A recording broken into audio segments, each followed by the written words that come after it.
నమస్తే welcome to Q6 news Telugu నేను మీ ఆదిత్య ముందుగా బులెటిన్ హెడ్లైన్స్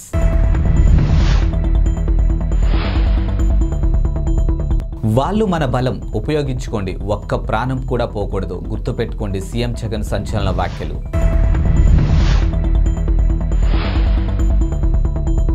తుఫాన్ ఎఫెక్ట్ భక్తులకు టీటీడీ హెచ్చరిక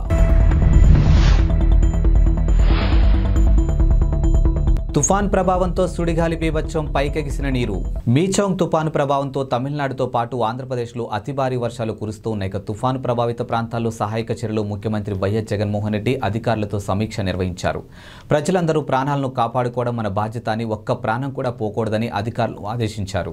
పశువుల ప్రాణాలు కూడా రక్షించాలని తెలిపారు. ఇప్పటి వరకు 211 సహాయక శిబిరాల్లో సుమారు 9,500 మంది ఉన్నారని అధికారులు సీఎంకు తెలిపారు.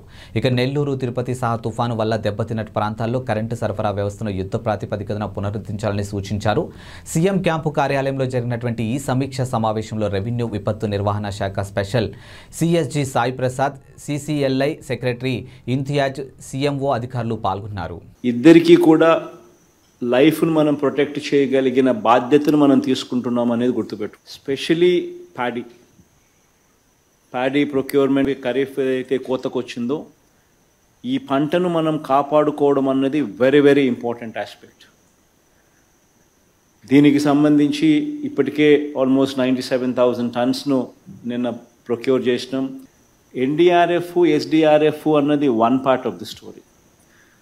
The biggest strength what we have, what no other state has, is our Grama Sachivalayam వ్యవస్థ అండ్ వాలంటీర్ వ్యవస్థ. Grama Sachivalayam Vyavastha does not only mean the Sachivalayam staff. It also means village clinics, it also means RBKs. It also means Sachivalayam staff. It also means volunteers. This is the biggest strength what we have. Almost every 70 inlaku 60 inlaku oka volunteer kuda manaku available ga unna గొప్ప పరిస్థితి బహుశా ఏ రాష్ట్రంలోనూ కూడా లేదు. ఒక మన రాష్ట్రంలో మాత్రమే అవైలబుల్గా ఉన్న పరిస్థితి. So this is our biggest strength.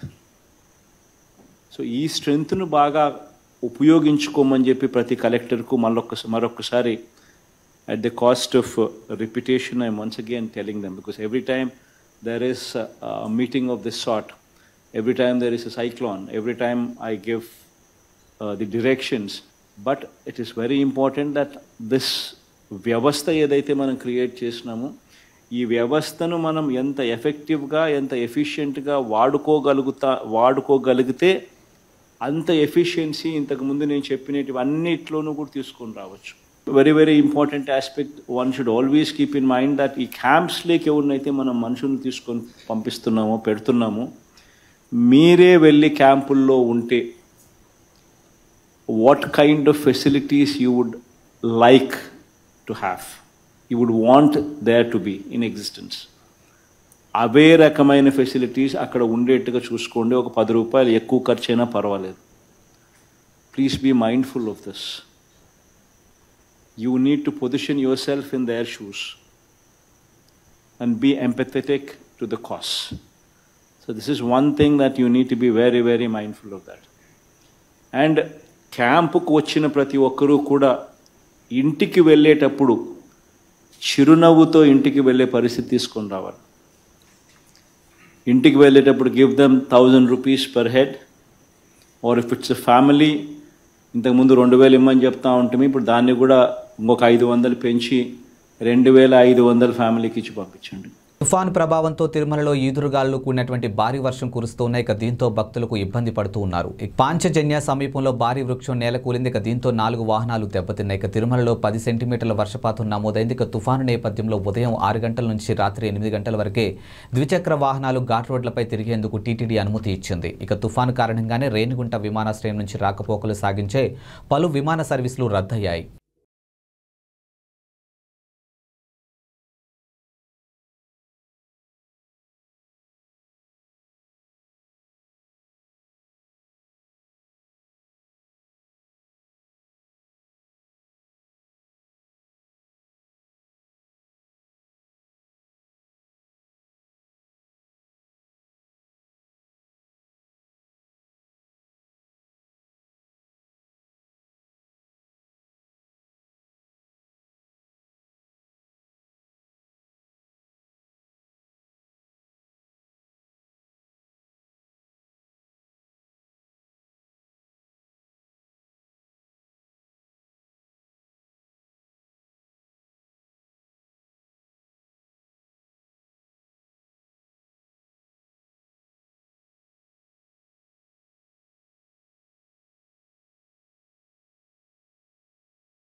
గంటకు 90 నుంచి 100 కిలోమీటర్ల వేగంతో ప్రచండ గాలులు వీచాయి. ఇక పలు ప్రాంతాల్లో అతి భారీ వర్షాలు కురుస్తున్నాయి. ఇక చెట్లు, విద్యుత్ స్తంభాలు నేలకొలిగాయి. ఇక పశ్చిమ గోదావరి, నెల్లూరు, ప్రకాశం, గుంటూరు, పల్నాడు, ఎన్టీఆర్, కృష్ణా జిల్లాల్లో నష్టం ఎక్కువగానే జరిగింది. ఇక కాకినాడ జిల్లా జగ్గంపేట, చెన్నై, కోల్కతా జాతీయ రహదారిపై టోర్నడోను తలపించేలా నీరు పైకెక్సింది. ఇక గండేపల్లి పెట్రోల్ బంక్ వద్ద సుడిగాలి బీభత్సం చేసింది.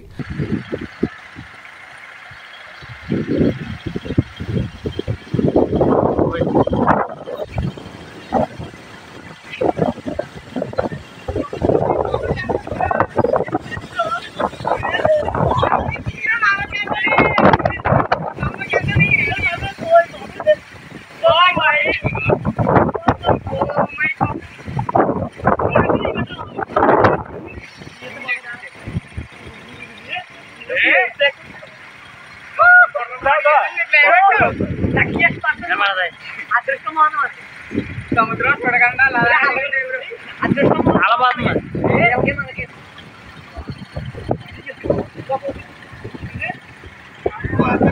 మళ్ళీ చూడలేదు మరి జీవితంలో చూడాలి చూడాలని చెప్తాను. ఇలాగే జీవితంలో చూడమని ఫాక్స్ వచ్చింది అవి అది జుంజే జుంజే జుంజే మళ్ళీ మళ్ళీ రాదు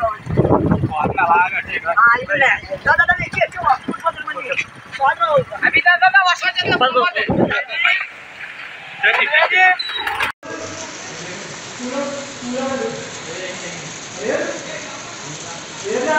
లేదు రావు తీస్తున్నాను రావు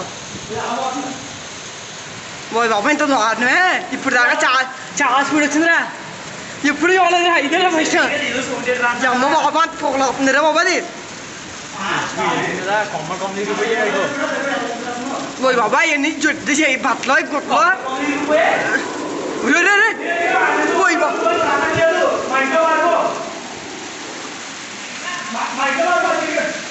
ఎవరా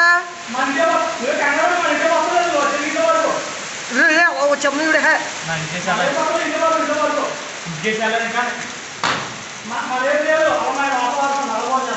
అంత వచ్చేస్తుంది బాబు. అది అదేదో వెళ్ళిపోయింది ఎవరా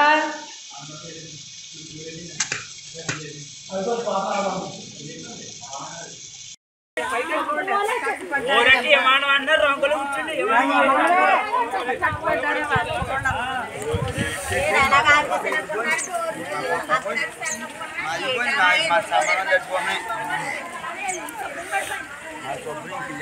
పాటు కొట్టుకొని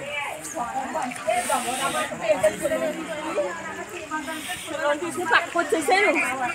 మా గోడ అంతా పడిపోయింది కదా. అదిగో ఎవరో పోలేదు పడిపోయినా పట్టుకున్నావు.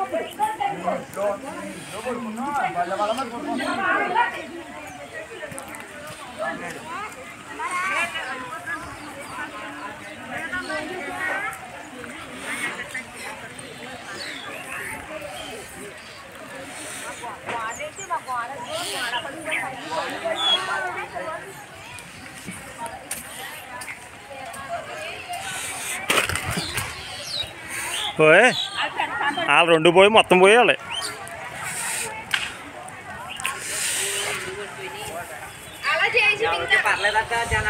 జనాలు ఇక్కడే మన మొక్కలోనే ఎక్కడా లేదు.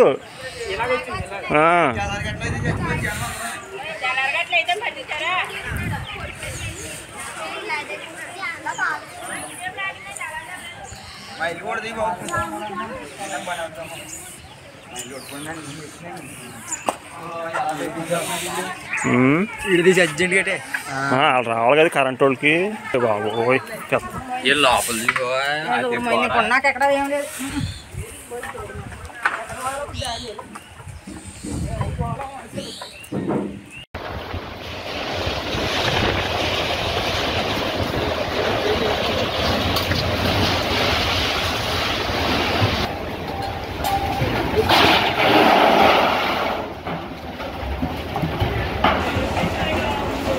ఫ్యాన్తో సహా ఎగిరిపోయి పడిపోయింది.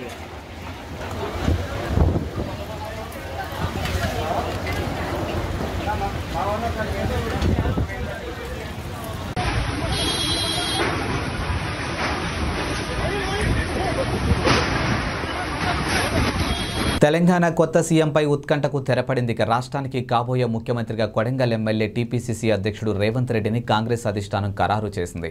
రేపు సీఎంగా రేవంత్ ప్రమాణ స్వీకారం చేయనున్నారు. ఇక సీఎం ఎవరనేది తేలటంతో ఇప్పుడు మంత్రులు ఎవరిని నియమిస్తారు, ఎవరికి ఏ శాఖ అప్పగిస్తారు అనేది హాట్ టాపిక్గాను మారింది. అందులోనూ ఐటీ శాఖ ఎవరికి ఇస్తారనేది ఉత్కంఠంగాను మారింది. ఇక తెలంగాణ ఆవిర్భావం తర్వాత 2 సార్లు బీఆర్ఎస్ అధికారంలోకి రాగా ఆ 2 పర్యాయాలు కేటీఆర్ఏ ఐటీ మంత్రిగా పనిచేశారు. ఇక తన సమర్థవంతమైన పనితీరుతో ఆ శాఖ కొత్త వన్నెలను తీసుకొచ్చారు. యువత ఉద్యోగాలపైనే ఆధారపడకుండా ఉద్యోగ అవకాశాలు కల్పించే వ్యాపారవేత్తగా ఎదగాలని టీఆర్ఎస్ అధికారంలో వచ్చినటువంటి తొలి ఏడాదిలోనే టీ హబ్ అనే వేదికను అంకురార్పణ చేశారు. ఇక ఇది పూర్తిగా కేటీఆర్ ఆలోచనలోంచే పుట్టింది.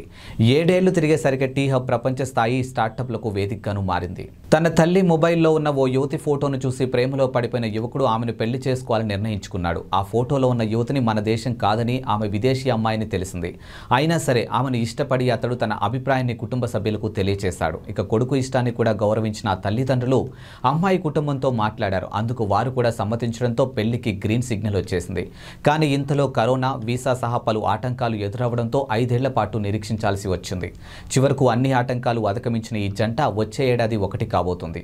ఇక తనకు కాబోయే భర్త కోసం యువతి సరిహద్దులు దాటి భారత్లో అడుగుపెట్టింది. పాకిస్తాన్కు చెందినటువంటి యువతి మంగళవారం వాగా అటారీ అంతర్జాతీయ సరిహద్దు దాటి భారత్లోకి చేరుకోగా కాబోయే అత్తింటి వాళ్ళు ఆమెకు బాచా భజంత్రులతో ఘన స్వాగతం పలికింది. ఇక వివరాల్లో చూసుకున్నట్టయితే కోల్కతాకు చెందినటువంటి యువకుడు సమీర్ ఖాన్ జర్మనీలో ఉన్నత చదువులకు చదువుకున్నాడు. అక్కడి నుంచి 5 ఏళ్ల కిందట 2018లో మేలో భారత్కు వచ్చిన సమీర్ తన తల్లి ఫోన్లో కరాచీకి చెందినటువంటి జావేరియా కనుమ్ ఫోటో చూసి ఇష్టపడ్డాడు. ఇక పెళ్ళంటూ చేసుకుంటే ఆమెనే చేసుకుంటానని తల్లిదండ్రులకు చెప్పాడు.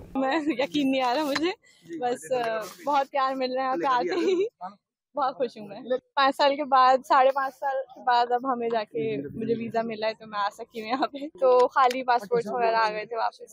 आपका शादी में सबको मुबारक है करते हैं मैं पहले हफ्ते जनवरी में, और शुक्रिया है मुझे इंडियन गवर्नमेंट, पाकिस्तानी गवर्नमेंट का और मकबूल अहमद जी का, जिन्होंने मेरी बहुत मदद की है वीजा प्रोसेस में। తెలంగాణ నూతన ముఖ్యమంత్రిగా రేపు ప్రమాణ స్వీకారం చేయబోతున్నారు రేవంత్ రెడ్డి. ఇక ఢిల్లీలో బిజీగా గడుపుతున్నారు. ఇక అధిష్టానం పిలుపుతో నిన్న సాయంత్రం అకస్మాత్తుగా ఆయన ఢిల్లీకి వెళ్లారు. ఇక ఆయన ఢిల్లీ చేరుకోవడానికి ముందే ముఖ్యమంత్రిగా రేవంత్ పేరును అధిష్టానం ప్రకటించింది. ఢిల్లీ వెళ్లిన రేవంత్ ఈ ఉదయం పార్టీ అధ్యక్షుడు మల్లికార్జున ఖార్గే, పార్టీ జాతీయ ప్రధాన కార్యదర్శి కేసీ వేణుగోపాల్తో భేటీ అయ్యారు. ఇక సీఎల్పీ నేతగా తనను ప్రకటించినందుకు వారికి కృతజ్ఞతలు తెలిపారు. ఇక మరి కాసేపట్లో పార్టీ అగ్రనేతలు సోనియా గాంధీ, రాహుల్ గాంధీతో భేటీ అవుతారు. ఇక మంత్రివర్గ ఏర్పాటు, ఇతర అంశాలపై వారితో చర్చిస్తారు.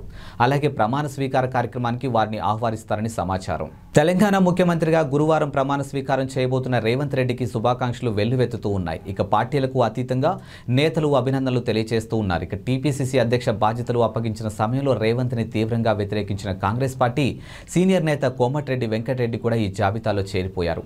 ఎక్స్ వేదికగా శుభాకాంక్షలు తెలిపారు. ఇక సీఎల్పీ నేతగా తెలంగాణ ముఖ్యమంత్రిగా ఎంపికైన రేవంత్ రెడ్డి సోదరుడికి అభినందనలు. ఇక తెలంగాణలో కల్వకుంట్ల కుటుంబ పాలన, కూలదోసి ప్రజాస్వామ్య ప్రభుత్వ ఏర్పాటుకు కాంగ్రెస్ పార్టీకి మద్దతిచ్చిన ప్రజలకు ధన్యవాదాలంటూ వెంకటరెడ్డి ట్వీట్ చేశారు. ఇక గతంలో ఇద్దరు ఒకే వేదికపై ఉన్న ఫోటోను ఆయన షేర్ చేశారు.